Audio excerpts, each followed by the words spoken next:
Sorry for that technical difficulty, but welcome to the Fisher Library and by proxy to their books and special collections, which is downstairs. I'd like to begin by acknowledging and paying respects to the traditional owners of the land on which we meet, the Gadigal people of the Eora Nation. This university is built on land that's been used for meeting, teaching and learning since time immemorial. And I'm both proud and grateful to be part of the continuum of knowledge exchange on this beautiful and unceded Gadigal land today. So before Doru talks to you about the fantastic research project that he has been doing on the manuscript known as Codex Angus, which is the end manuscript here on display, I wanted to let you know that we have many, many medieval and early modern manuscripts in rare books and special collections from various cultures and various religious traditions, and they offer incredible opportunities for original research. The Rare Books team is here to support everyone in your discipline if you would like to use them in teaching or research. So please come and talk to us if you'd like to know more about what we have or investigate our holdings in terms of your own subject matter expertise. And just as a teaser, I've brought along a few to showcase here, and this is by no means all of what we have, it's just the tip of the iceberg, so to speak. So I hope we whet your appetite to come and use this wonderful collection. It's a fantastic resource. And after the talk, please do come up and take a look. And Doru will take us through some of the features of Codex Angus during the talk too. So without further ado, I'm going to hand over to Carole. And please enjoy the talk. Thanks very much, Julie. I'm really sorry about the technological problems. We've tried everything. Unfortunately, I don't seem to have legitimacy as a host here, so recording is difficult, so we won't be doing it. It's my very great pleasure to be introducing you to the research being done by Associate Professor Doru Cusack today. Doru's substantive position is with the Sydney College of Divinity. He is lecturing in our program at the moment and has been for some years. And he also holds the Selby Old Fellowship in the religious history of the Orthodox Christian Faith, which is, the University of Sydney has a lot of really amazing prizes and fellowships and possibilities for doing research that many people either don't know exist or don't ever apply for. But in this case, Doru did apply, and we were really delighted when he got the fellowship. And it's because of that fellowship that he's been working closely with people in the Rare Books Library, and we're really looking forward today to this exposition of what he's discovered about the Codex Angus, which apparently is a 12th century Byzantine lectionary, but I think you have more to tell us about that, which is a pretty dry and uninteresting sort of thing to start with. But what I want to hear about is all the exciting things, and I hope that you will come up and tell us. Thank you. Thank you very much, Carole and Julie, and all of you present here. It's a privilege to be in this temple, this sanctuary of learning and wisdom and study and so on and so forth. Now, my topic is, of course, the Codex Angus, which is the main object of my activity as the Selby Old Fellow. And there are a few things that can be said about this manuscript. We assume it's 12th century. There's a project in the making under Julie's guidance to try to carbon date it and see what's the actual thing or when it was produced, manufactured. But there are many other things that I have to share today. So The object catalogued as the additional manuscript 40 in the University of Sydney Library's rare books and special collections is a very little studied item. Technically, this is a Byzantine liturgical manuscript, a gospel lectionary, written on parchment leaves, recto and verso, in 2 columns and in minuscule script. It is commonly known as the Codex Angus, where codex obviously refers to its book format, typical for scriptural manuscripts from the dawn of Christian literary culture, while Angus derives from the name of its one-time owner, Samuel Angus, 1881-1943. The manuscript was deposited in the library in 1936, immediately after its acquisition from Adolf Deismann, Angus's Berliner mentor. The catalogue description indicates Constantinople as its probable place of manufacture, which, given its poor workmanship, blatant mistakes, and overall appearance, is doubtful. Various dates of production have been put forward, from the beginning of the 11th to the end of the 12th century, with one author suggesting the 13th century. Steps towards carbon dating the parchment leaves are currently undertaken. The Codex was digitized in 2017 before the restoration of its binding in 2021 with funds from the Selby Old Foundation. And I take this opportunity to acknowledge that my work on the Codex Angus was made possible by the Selby Old Fellowship in Religious History of the Orthodox Christian Faith at the University of Sydney Library, whose recipient I am for the 2nd time. Fortunate indeed. While marginal notes and catalogue entries infrequently mentioned the manuscript before its acquisition by Samuel Angus, and continue to do so, until recently the Codex was largely forgotten. Only 2 researchers have so far discussed it at some length: Albrecht Gerber and Jean-Marie Olivier, both of them having very resounding English names. However, they did not examine its content thoroughly, instead focusing upon its provenance and the historical vagaries of its journey from Greece to Bulgaria to Germany to Australia. It is noteworthy that while Gerber was of the view that from Constantinople the manuscript reached Bulgaria many centuries ago, where it was supposedly kept in monasteries and museums, Olivier presented convincing proofs that it belonged to the Kosinitsa monastery, also known as Theotokos Ikosiphinissa in northern Greece, which was ransacked by Bulgarian raiders in 1917. It follows that the Codex Angus reached Bulgaria in the 20th century, not earlier, so not many centuries ago. The library catalogue should record Kosinitsa Monastery as its place of provenance, though not necessarily of production, not the Bulgarian church, which could not have used it anyway because of the language barrier.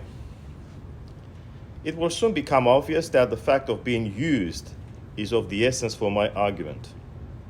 Except for Olivier's correction regarding the provenance of the lectionary, Gerber's account remains a credible source for tracing its journey through various time zones.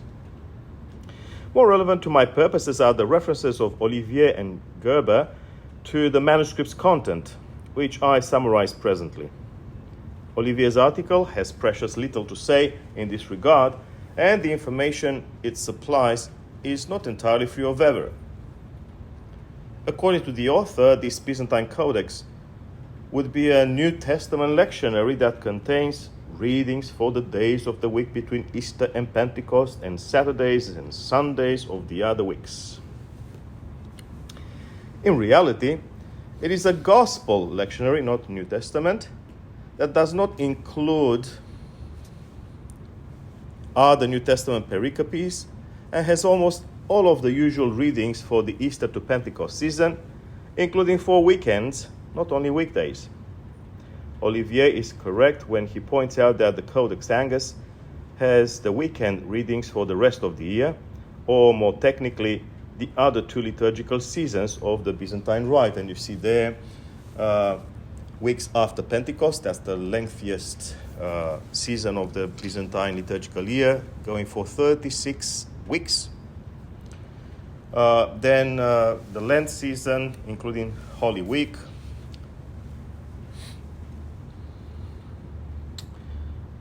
Okay.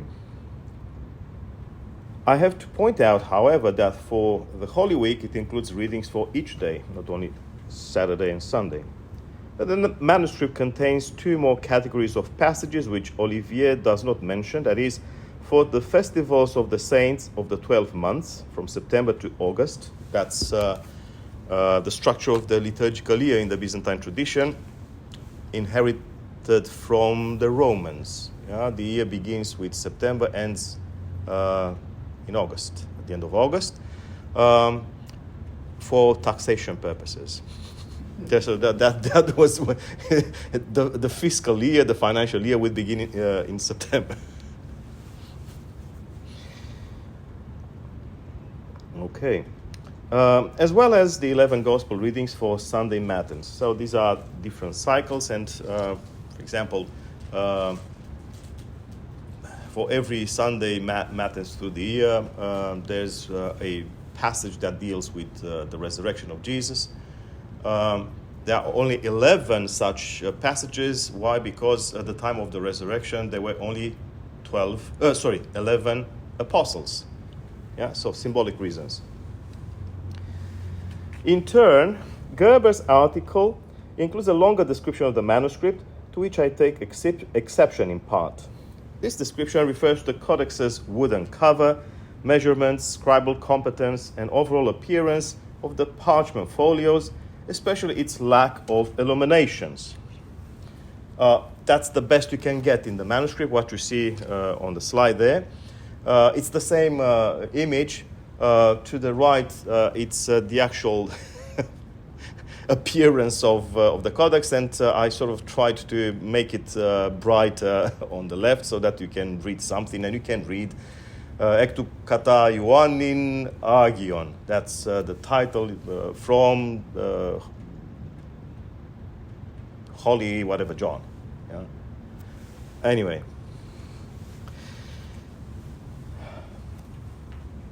Indeed, the only more elaborate adornment is the complex heading on display on the first folio.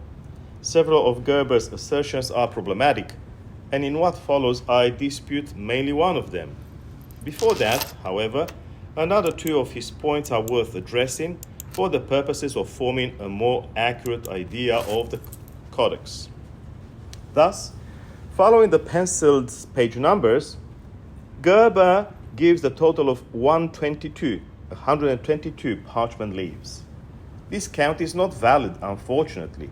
Folio 15 is missing, and Gerber did not realize it. As far as I can tell, this folio was already missing when the codex was digitized in 2017, the year when his article was published, and its absence was not noticed either. The digital version available online does not include a 15th leaf, which must have been lost at some point between the time when the manuscript reached the library in 1936, when presumably the pages were numbered in pencil, and digitization. What matters, for the record, is that the Codex Angus has now only 121 parchment leaves.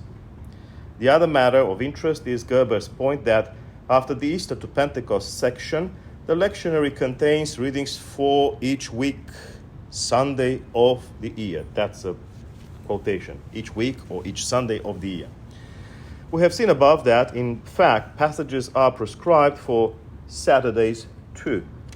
How do I get back to this? Okay, like this, I assume. Yeah. And this is an example. You can see the paratext there in red, faded red. Yeah. Upstairs there. Those are abbreviations. By the way, this reads the fifth Saturday, the left column, and of course the fifth Sunday. Yeah, so not just Sundays. It is at this juncture that I turn to another of Gerber's assertions immediately relevant here, namely that the Codex was destined for private use within a monastic setting. He mentions private use twice, monasticism being referred to in the second instance. Gerber's first statement is not very explicit. In his words, I quote, "This lectionary was clearly not intended for display." Yeah. As someone would say, an ugly duckling. The line circumvents the need to state whether the Codex was meant for either public or private use. However, not for display does not necessarily denote private use, especially if the manuscript belonged to a small monastic community that needed it for its humble worship, not for, say, cathedral processions. And this is an example of a, roughly second half of the 13th century, or towards the end of the 13th, whatever it is. This one is the 11th century, sorry, my mistake.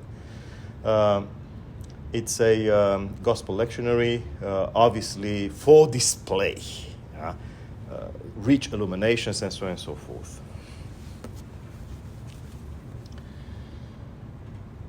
But the context leaves no doubt that for Gerber, not for display means private use, that is, not for public worship.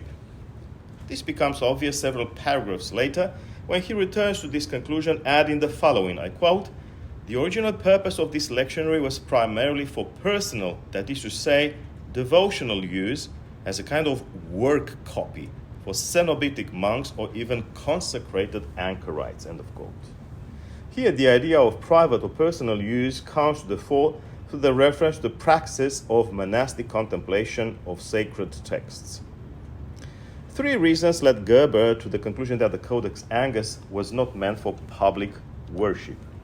First, he mentions the minimal ornamentation, the questionable calligraphy, and the literary levels of certain contributing scribes, obvious in the many, I quote, orthographical errors, erasures, overwrites, and corrections that litter the text. And you can see there an abundance of such ugly stains and signs of poor workmanship. Substandard quality would be, therefore, incompatible with a public setting. Second, Gerber observes that, I quote, "the text lacks any ekphonetic notations, a system of mnemonic voice modulation marks, usually in red ink, to guide the audible reader's intonation, tempo, or pitch," end of quote.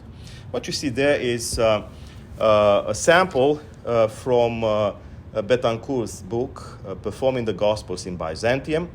You see there a string of passages or pages where he speaks of these ekphonetic signs.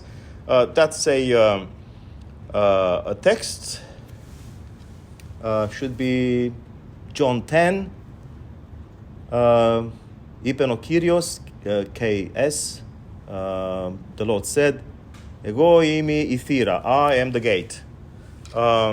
And you see alongside the text, apart from the phonetic accents, that help you pronounce, those squiggles that are supposed to guide the reader in the intonation of, or the proper intonation, whatever that means, of the text for liturgical purposes.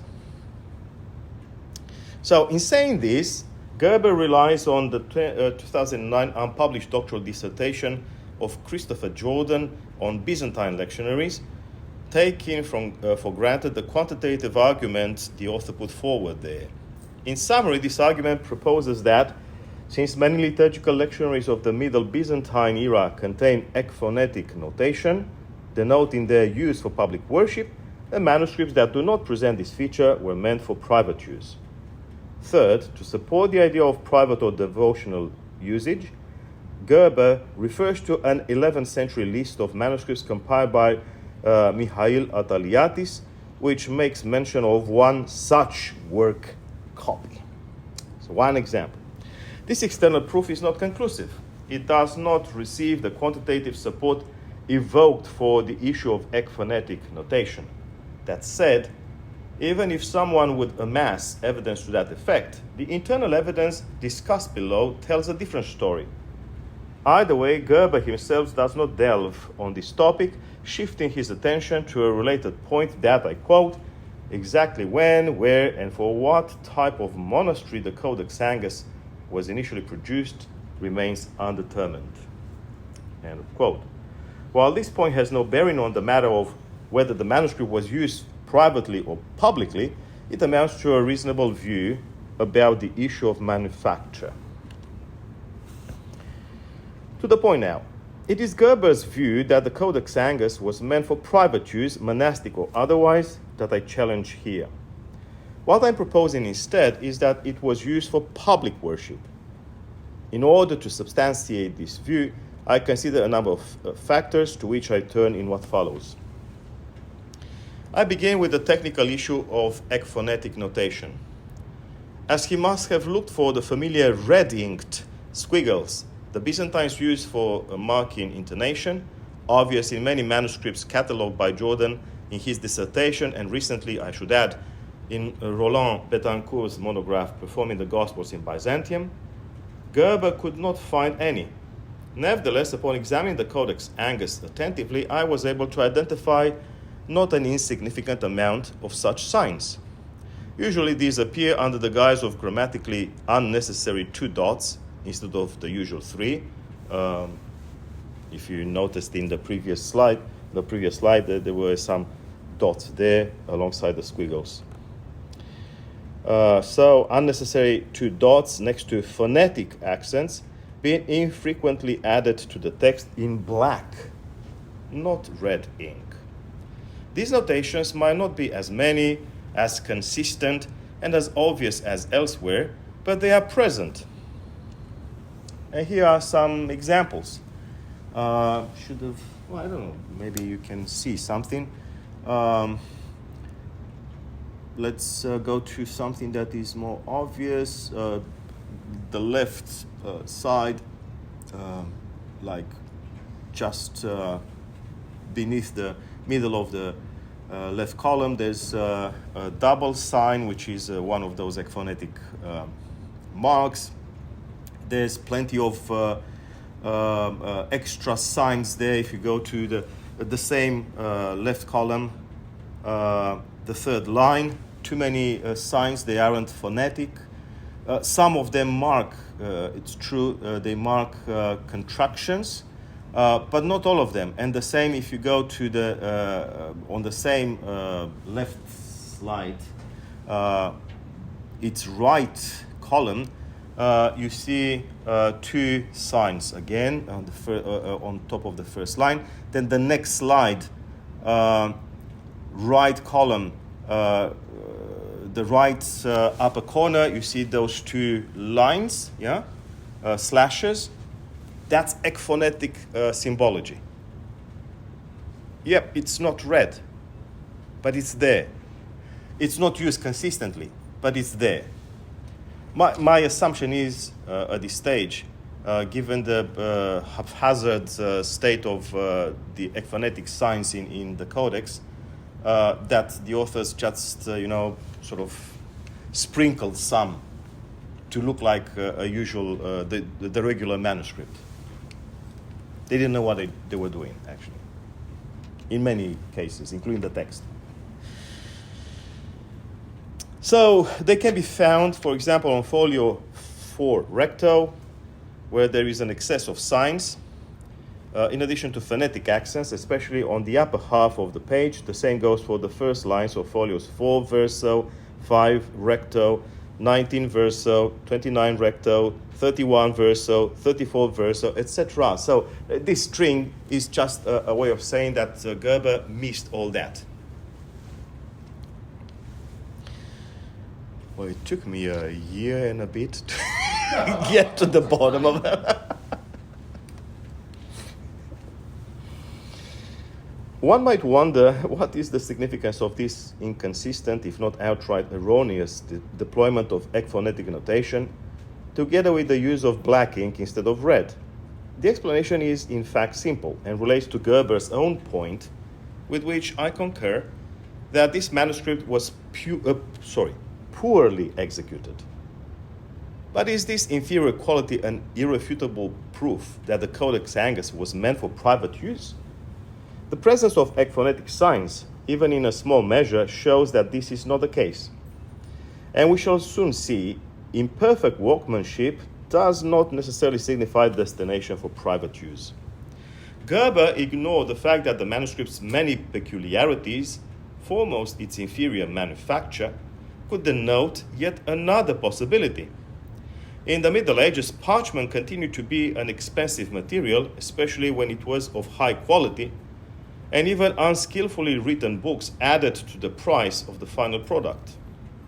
And the price range of the best scriptoria, which manufactured exquisite tomes, must have exceeded the capacity of less privileged communities.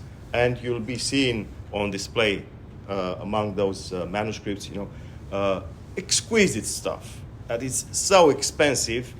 I don't know how many of us could afford to buy a couple of folios.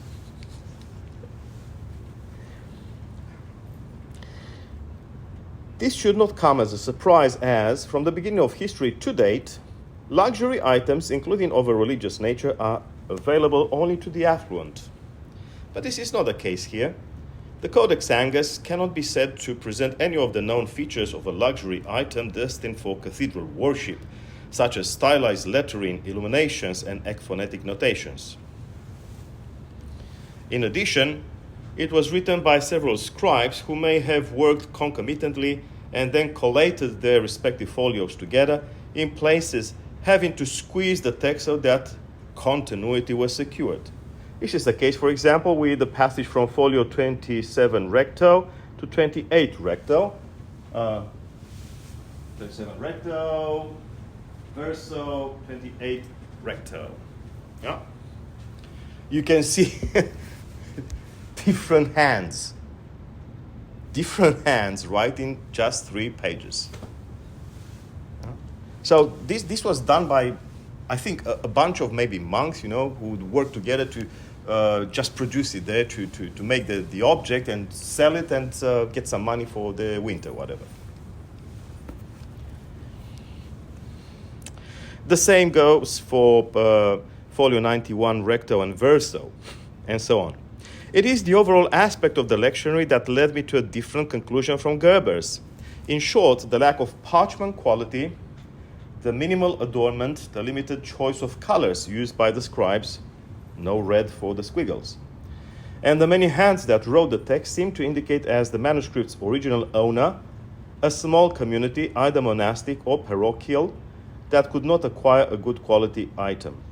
It is reasonable to think that, except for cathedrals, rich urban parishes, churches, and large monasteries, most churches and small monastic settlements could not afford the best liturgical books the scriptoria of the major centers were able to produce. This is why I don't believe that it was made in Constantinople.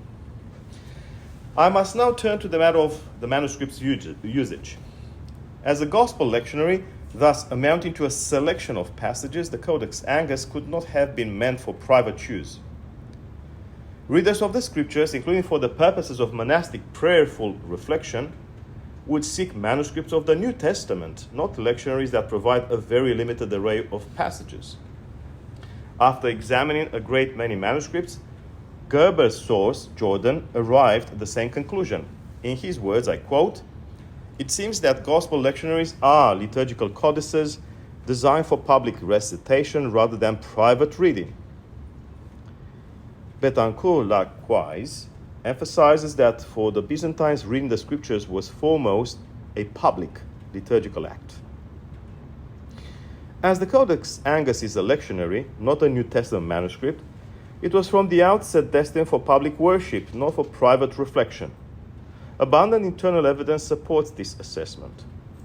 The relevant evidence falls in 2 categories. First, clear marks of the manuscript's heavy usage, and second, aspects pertaining to its content. The most important proof of the manuscript's public use comes from its overall appearance, which does not substantiate the idea of reflecting reading in the privacy of one's home.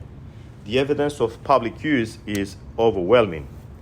For example, the front and back leaves are weathered, very dark, which shows that originally and for an indeterminate length of time, the lectionary did not have the current wooden hard covers to protect it.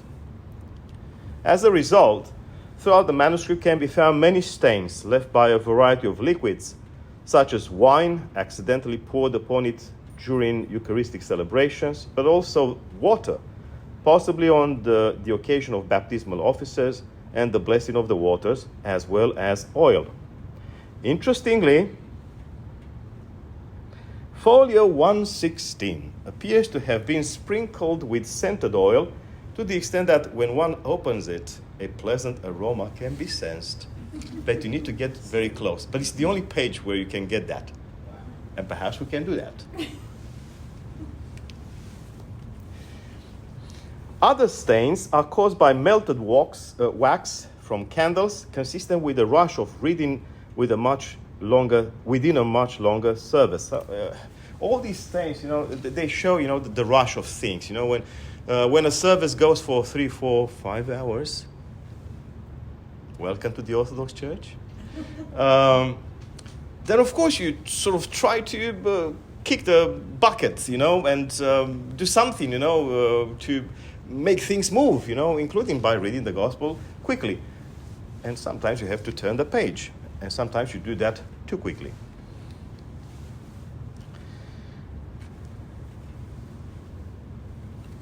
Okay.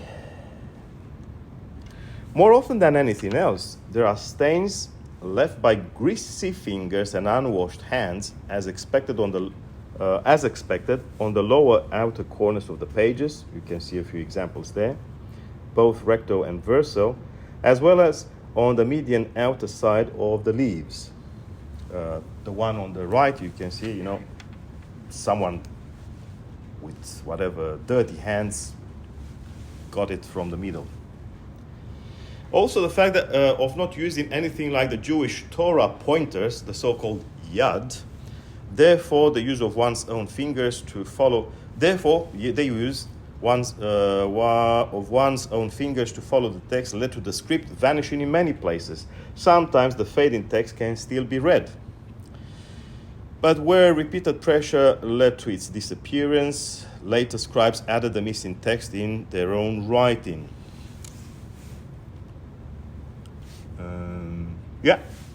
Here are a few examples, especially on the right slide, and the left one. So they followed with their fingers the text, trying to read. Second, regarding the content of the manuscript, noteworthy is the very seasonal aspect of its selection of passages. Regular lectionaries such as Codex Athenensis 2803, so a codex from Athens, which dates from 1288, give pericopes for the entire liturgical year.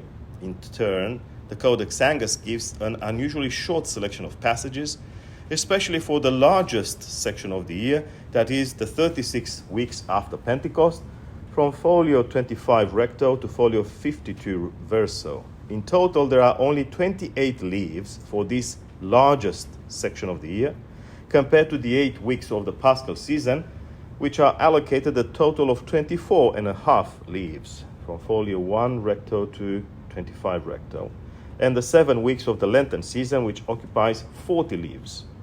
To be more specific, with utmost consistency, readings for the largest section of the year are prescribed and marked as such by paratextual notations only for Saturdays and Sundays. As this section of the liturgical year includes the Northern Hemisphere's summer, autumn, and winter, it corresponds to seasons of intense agricultural and farming activities, as well as 2 difficult times for traveling to church. In other words, the readings observe the rhythms of a small community, very likely a rural one of farmers and sheep herders, but also one usually affected by the snows of winter. That winters could have been heavy in that area is obvious in the very few readings for Christmas, 25th of December, with readings only for Vespers in the eve and for the festal liturgy, not even for Matins, let alone the 2nd and 3rd days of the festival. It is true that the rubrics point to other places within the lectionary where the rest of the readings can be retrieved. But the fact that they are not copied here is telling. So very minimalist. The logic of my argument, to conclude, is based on the practical nature of the lectionaries, where the presence of readings indicates compulsory worship gatherings. If there are no readings, no worship gatherings are held. What matters is the fact that the scarcity of readings, indicative of specific community rhythms, denote the purposeful design of the Codex Angus as a liturgical book destined for public use within a certain community. Together with the other evidence presented here, pointing to the manuscript's heavy usage, there is no doubt in my mind that the minimalism of the manuscript indicates a rural community. And so, this peculiar manuscript gives us an opportunity to grasp the rhythms of a small Byzantine community as it navigated everyday life and religious commitments. All this, lastly, gives us a sense that the Byzantine world, including its complex liturgical life, was much more diverse than we often think it was. Thank you.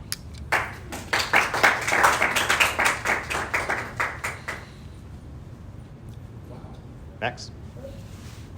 This is probably a pointless question to everybody except me. Is the language Greek? Yes. Okay. Yeah. So the language is Greek. It's the language of the New Testament. Yes. Which means it's not the classical Greek of Plato, Aristotle, or Homer earlier.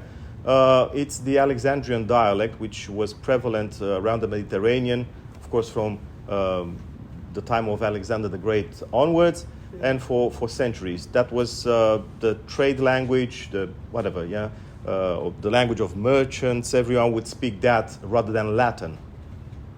So it would could have been intelligible in a small settlement by most of the people or a lot of the people? Or? Not at the time. Only the priests? Yeah. At the time, priests, monks, they could read. They could understand. I mean, you can read. I can read everything, but I don't know if I can understand everything. Perhaps I understand more than a 12th century peasant because I studied Greek for 6 years back in the day and in the galaxy far, far away where I come from. The language is, yes, it's that language of the New Testament or the Alexandrian dialect called Kini dialectos, the common dialect, lingua franca, the English of the time. It was the spoken language for at least 6 centuries or so, from the time of Alexander the Great to, say, late 4th century or so, Christian era. Well, where would it have been used? Where exactly? Everywhere around the Mediterranean. Everywhere. Everyone would speak that, even at Rome. If you remember from your biblical studies, when Paul wrote to the Church of Rome, he wrote in Greek. Yes. So that means that there's no identified location for this codex. No. What's interesting, and this was pointed out by Gerber, he was quite diligent in exploring a few facets of the codex, especially historical. Is that this is a peculiar it represents a peculiar manuscript tradition. So it's not the standard Byzantine text. For example, in the 9th century, 10th century, the Byzantines have undertaken a vast work of uniformization of scriptural texts, liturgical texts, and so on and so forth. That edition of the New Testament is normative, for example, in my church, Orthodox Church of Byzantine tradition. Of course, we translate it. But that's the starting point for our editions of the New Testament to this day. But this codex presents a very different manuscript tradition, and I have tested what Gerber says. He's correct. He doesn't give examples. I have plenty of examples, but no time today for it, where I found big variations from the standard text of the Byzantines to the Codex. So it's an interesting thing. A lot more work should be done on the Codex. Yeah. Well, that was one of the things I was going to ask, because obviously manuscript traditions, what they normally involve is copying. Yeah. So, unless this is very unusual, presumably the monastic community that made it copied it of something that existed before. And that is one of the reasons why your point about needing to carbon date the leaves is particularly important, even though it doesn't give you absolute dates, but it gives you like a range. But obviously no one has said that they know of another manuscript that is like this one. Well, the thing is, yeah, Gerber says, and I agree, that this remains undetermined at this stage, because There's lots of them. They're and this everywhere. one wasn't analyzed. No one studied this manuscript. So we might have, with this codex, a well-represented variation from the standard text of the Byzantines, but we don't know, because no one compared this manuscript against other manuscripts. As a matter of fact, unfortunately, this gem, the only one in Sydney, and are there any other lectionaries in Australia? I don't think so. Yeah, I don't think so. This gem was not studied by anybody apart from the two gentlemen mentioned there, Olivier and Gerber, who didn't look so closely at the text. So it's been languishing, waiting for you. Or someone worthier than me. Okay. So Doru, I was really quite taken by your detective work and the fact that you were suggesting that given the readings at the sort of like end of the year for us, that kind of suggested maybe a snowbound rural Yep. community Yep. up in the mountains somewhere. And I'm just wondering if you keep going in that track, you'll eventually be able to pin down the exact latitude and longitude of where it was used. But I was just astounded at how you worked that out. That was great. Keep going. Thanks, Obviously Chris. We're going to be able to nominate the village any moment now Yeah. because of your careful detective work. Well, look, this would be ideal. I think Kosynica Monastery, somewhere in northwest Greece, was just a beneficiary of the manuscript when it was no longer used by that community. So they deposited. I don't think the monks used it. That's a huge monastery. Yeah. They didn't use it, I'm certain. They just kept it. Yeah. It was used by a prior community, another community, that small community, that poor community. And it must have been in a remote area. The northern parts of Greece are very mountainous. Yes. Yeah, and I wouldn't be surprised to find one day that that's the case. There's another aspect. I keep talking to Julie about these things. She's my sounding board. When I got at the end of the lectionary to that part, that section where they have readings for saints and festivals for the 12 months, I was surprised to see a very limited range of passages. Again, like with Christmas. And one of my surprises was to find a passage, a reading for Gregory of Nyssa, the 10th of January, my birthday. That's how I remember. Gregory of Nyssa is very unpopular.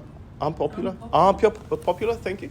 No one celebrates the memory of this guy, although a great theologian, Bible accounts, but he wasn't very popular he was too sophisticated, no miracle working, nothing of the usual, trappings of a popular saint. So wouldn't it be great if he happened to be born in a very small mountainous village in northwest Greece? Well, he wasn't. No, he was Cappadocian, but it must be a place where the memory of Gregory meant something. Maybe they had some relics in the area. So, Getting closer. Now, two little questions. Sorry, I've got to run and get a train. Can I ask two little questions which are more about the curation of this? So you might know, or Julia might know. First of all, do we have to give it back, seeing it was stolen by the Bulgarians in 1917? And secondly, can it be archived as a sound recording? Can we actually get somebody to follow those Read it. marks so that they're reading the text where those marks don't exist, but then it breaks into chant when those marks come into effect? Because it's also a work of, it has an audio structure to it, doesn't it? Oral quality, Yeah. yes. it does actually, and I assume that one of the reasons for which the selection of most lectionaries was affected is because of the beauty of the text and perhaps sometimes musicality of the text, and who knows. Well, that's something, I think it's a different project to have a real paleographer able to read the text, intone it for us, and perhaps with some master of Byzantine music to teach us how to do that properly. But the problem with this particular manuscript is the infrequency of those ekphonetic notations.